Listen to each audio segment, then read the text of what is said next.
अजितदादांनी 300 कोटी रुपयांची मदत केली, पण त्यांनीच राष्ट्रवादीला वगळलं. पहा नेमकं काय घडलं. सुनेत्रा पवार यांनी घेतला मोठा निर्णय. नमस्कार मित्रांनो, महासंग्राम मराठी यूट्यूब चॅनलवर आपल्या सर्वांचे स्वागत. राज्याचे दिवंगत उपमुख्यमंत्री अजितदादा पवार हे अडचणीत आलेल्या व्यक्तीला मदत करण्यासाठी प्रसिद्ध होते. त्याचप्रमाणे त्यांनी बुलढाणा जिल्हा मध्यवर्ती बँकेला अडचणीत आल्यानंतर काही नेते त्यांना भेटण्यासाठी गेले. त्यावेळी त्यांनी तब्बल 300 कोटी रुपयांची मदत त्या बँकेला केली आणि बँकेला ऊर्जिता अवस्थेस आणण्यास फार मोठा हातभार लावला. मात्र त्याच बड्या नेत्यांनी अजितदादांच्या जाण्यानंतर राष्ट्रवादी काँग्रेसलाच त्या बँकेच्या पॅनलमधून वगळण्याचा निर्णय घेतला. त्यानंतर आता राज्याच्या उपमुख्यमंत्री सुनेत्रा पवार यांनी थेट या बँकेच्या निवडणुकीसाठी पॅनल उभे करत निवडणुकीत उतरल्या असल्याचे जाहीर केलेले आहे. पहा नेमकं काय म्हणतात सुनेत्रा पवार.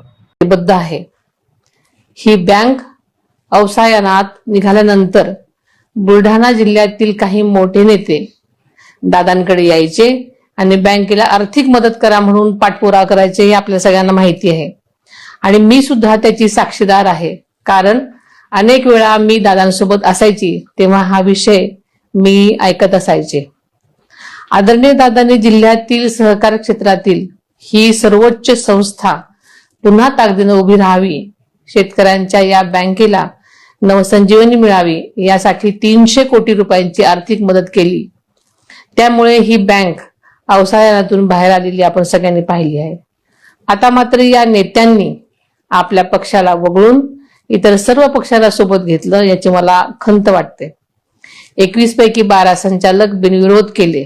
ज्या दादांनी बँकेला भरीव मदत केली त्यांच्याच पक्षाला बाजूला ठेवण्याचं काम त्यांनी केलं. त्यामुळे माननीय दादांच्या नावानं स्वर्गीय अजितदादा पवार शेतकरी परिवर्तन पॅनल या नावानं आपण पॅनल उभं केलं आहे.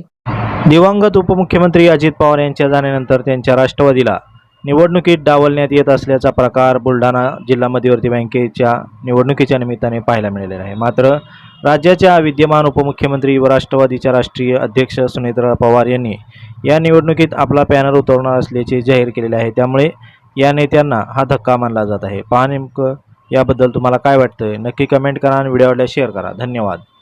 आपण जर हा व्हिडिओ यूट्यूबवर पाहत असाल तर आमच्या चॅनलला सबस्क्राईब करा आणि फेसबुकवर पाहत असाल तर चॅनलच्या पेजला फॉलो करायला विसरू नका.